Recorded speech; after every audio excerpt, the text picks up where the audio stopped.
was a movie that came out on Netflix called True Story. True Story featuring Kevin Hart and Wesley Snipes. God, I've been meaning to watch that, and I haven't yet. I watched that movie, and I thought it was a pretty good show. It was a good story. Some of it was a little hit or miss for me. But what stood out to me in that show was Kevin Hart's acting range. We're so used to the same old Kevin Hart in every single thing. And I love Kevin Hart. I think he's one of the greatest comedic actors of all time. Yeah. But we also are, after a while, when you see a character do something, it's kind of like The Rock, but The Rock is The Rock. Kevin Hart, he doesn't really he doesn't do a lot of movies that get him outside of his comfort zone. Then came True Story. Totally took him out of his comfort zone. Totally dramatic picture. But there was still some complaints with that. People were still saying he was only able to do that because he was still playing a comedic character. His character in that movie was a comedian, right? Yeah. Who just went down the wrong path and some things happened to him. But it was a great picture. I mean, great series nonetheless. Well, anyway, it looks like Kevin Hart is coming out with a new movie for Netflix called Lift. And they just tapped Sam Worthington to, I believe, co-head this with him. With a picture produced by Simon Kinberg and Matt Reeves, and of course his HartBeat production. They're making this movie called Lift. BC, I sent this over to you because I told you, I was like, I want to cover this very, very badly. And you're like, why? I was like, all right, cool. Yeah, we can talk about this random Netflix movie. And I said, bro, look at the supporting cast. Guys, this is coming to us from Deadline. It was announced that Netflix not only brought in Sam Worthington, but he's brought in Burn Gorman, Jean Reno, Jacob Batalon, who you guys would know as Ned from the Spider-Man franchise, with Vincent D'Onofrio already on board. This movie's going to be directed by F. Gary Gray as it's heading to Netflix. Now, once you hear the rest of that, that's a cast. That's a team. I mean, it's really insane how Netflix is so able to bring so many people in now. And we constantly keep hearing about their their financial struggles. But they're still able to bring in all these stars and do all these movies. I worry that they're slowly becoming like, the direct to DVD has now become the new direct Netflix. Right. But the difference is so much talent is signing on to do these movies. It's not just it talent. Used to be you'd have one person doing a direct to DVD movie. Now you have ensemble cast doing these Netflix films, and they have directors. You have to say they have been hit or miss. Yes. But, you look at this cast and you're like, oh, I am all in, because again, when like you said, when you sent it to me, I was like, all right, Sam Worthington. Yay. Who cares? I haven't seen anything with Sam Worthington that I've really liked. Mm-hmm. Jacob Batalon. Yeah. Ned's cool, but I don't really care about him. Right. Then you show me we got Jean Reno and the Kingpin in it. And you got the director of Straight Outta Compton. And I'm like, okay, you might have something here, So I'm all on board. Man, I'm loving the supporting cast. Kevin's going to do his part. I have no worries about what Kevin's going to bring to it after now watching him in True Story. This movie's going to be a drama. I now have confidence that Kevin can do drama. But the supporting cast, we already know is what's going to really help elevate this movie. Jean Reno, I was telling you this off screen. I love Jean Reno. Jean Reno was my favorite part of the 99 Godzilla movie. That movie was terrible, but he was so fantastic in it. Jean Reno also was a voice character for one of my favorite video games in Onimusha. He was in Onimusha 3. The original Mission Impossible. The original Mission Impossible, which I forgot about. Thank you. Yeah, I know, right? Yeah, like he's good and everything. And of course, obviously, we can't go anywhere without saying Leon the Professional. Right. But more important, did you know he was Mufasa? What? In the French dub for The Lion King, he voiced Mufasa. I can dig it. Did you also know that he was Shadow from Homeward Bound: The Incredible Journey? What? No. In the French dub, he voices Shadow. That guy's awesome. And then, of course, Godzilla, like you said, which I always love. The Pink Panther remake, the remakes, those. Yep. I enjoyed him in there. Yeah, Jean Reno. He's one of those guys that whenever he shows up in something, they never really are big on and Jean Reno, right? Like in a world where Jean Reno, you're not getting that with him. But every time he shows up, you're like, hey, yo, it's the French guy from Godzilla. Yo, he also voiced Mufasa in the live action. To the dub. So they got back James Earl Jones for the English.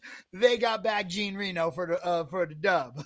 Man, he's a talent. Bern Gorman is in this. He's going to be in this. And Bern Gorman, if you haven't seen him, he always plays like that weird, creepy dude, man. I don't know how else to describe it. With everything that he's in, he's like that pasty guy that's just like real creepy off to the side. But he's a fantastic actor as well. They got this guy, and then of course we got Kingpin. Okay, we don't got to go through Kingpin's filmography. Vincent D'Onofrio, everything he's in, A+ work.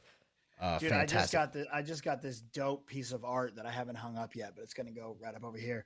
But it's the Biggie poster, with the crown. Yes, but it's Kingpin. Oh, that's tough. And it's Vincent D'Onofrio's Kingpin, and I'm all on board for this. I love it. Yo, and all with F. Gary Gray doing this. F. Gary Gray, of course, you straight out of Compton from Friday. I believe he also did Set It Off.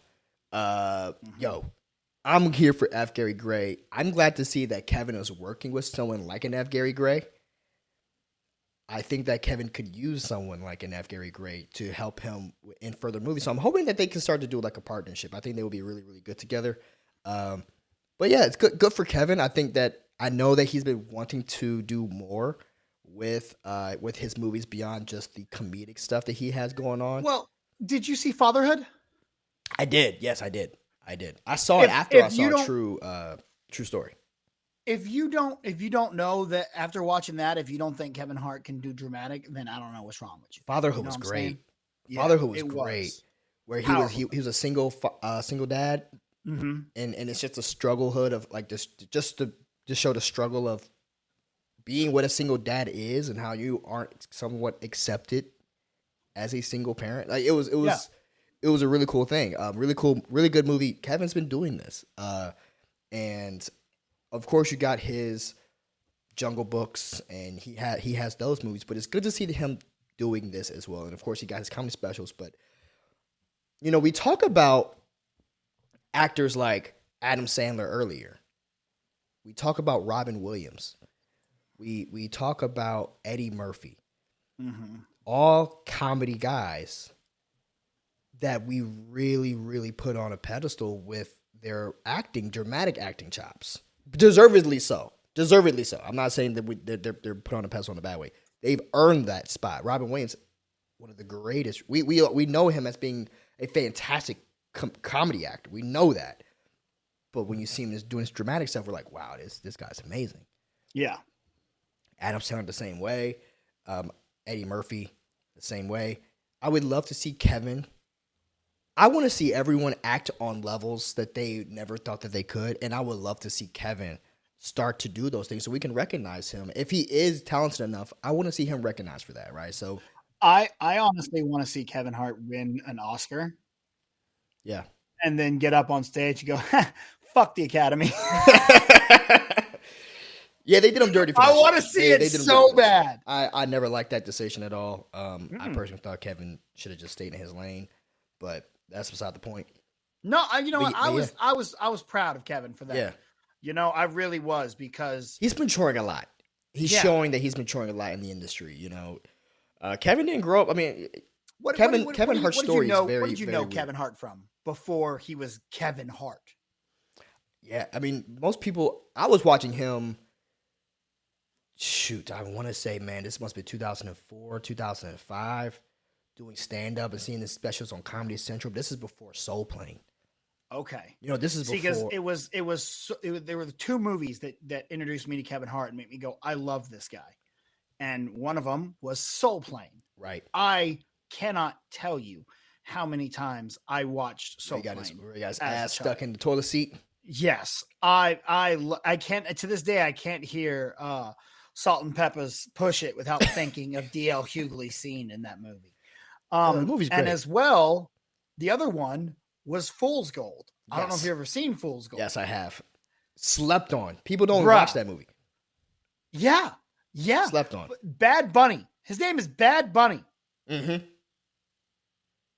I'm just like, I'm all in on this dude. It was so good. Such a fun character. Kevin's been doing this for a while, but of course everyone knows him because of how big his comedy specials got. I was just really glad I got to saw him on his come up, right? On his come up. Back when he was getting like 4 or 5 minute clips on Comedy Central. Mm-hmm. So it's really good to see him mature. Yeah, has he made his mistakes in the industry? Yes. Who hasn't at this point? Facts. So I'm just here to watch his talent and watch his work. And I love the filmography that he's putting together. It's good to see him add on these kinds of projects. Of course, we need to see what a trailer looks like. But F. Gary Gray, you know that he's going to have a good vision for this. And I think Kevin's going to be in good hands. Sam Worthington, yes, this is about Sam Worthington joining the cast. I personally, I kind of feel like you with Sam. He's serviceable in the roles that he's been in, but every single time I see him, I'm not taken aback or blown away on the level that I felt like I should have been. He was one of those actors that they kind of forced. His fault at all. I'm like he's a decent enough actor. I just don't like the projects he's in, like the Clash of the Titans, or was that what it was? Yeah, Clash of the Titans. Yeah, that was. Don't care, and I know the whole world is Avatar. I'm like, all right, cool. It's a bad version of Ferngully. It's a too long version of Ferngully. So whatever. I honestly, yeah, with Sam with me, it's like okay, I haven't seen something yet that has made me go, that's it. So hopefully this could be one, but good for Kevin. I know he's excited for this. Are you guys excited to see Kevin Hart take on some more dramatic opportunities such as this Netflix special? And it seems like we're always talking about these Netflix movies, man. Netflix is doing a lot of movies. Now. And they're actually pretty good. I mean, like I said, we just talked about The Hustler from earlier. So yeah, as we move on to our next, oh man, excuse me. Yeah, I got the strawberry smoothie.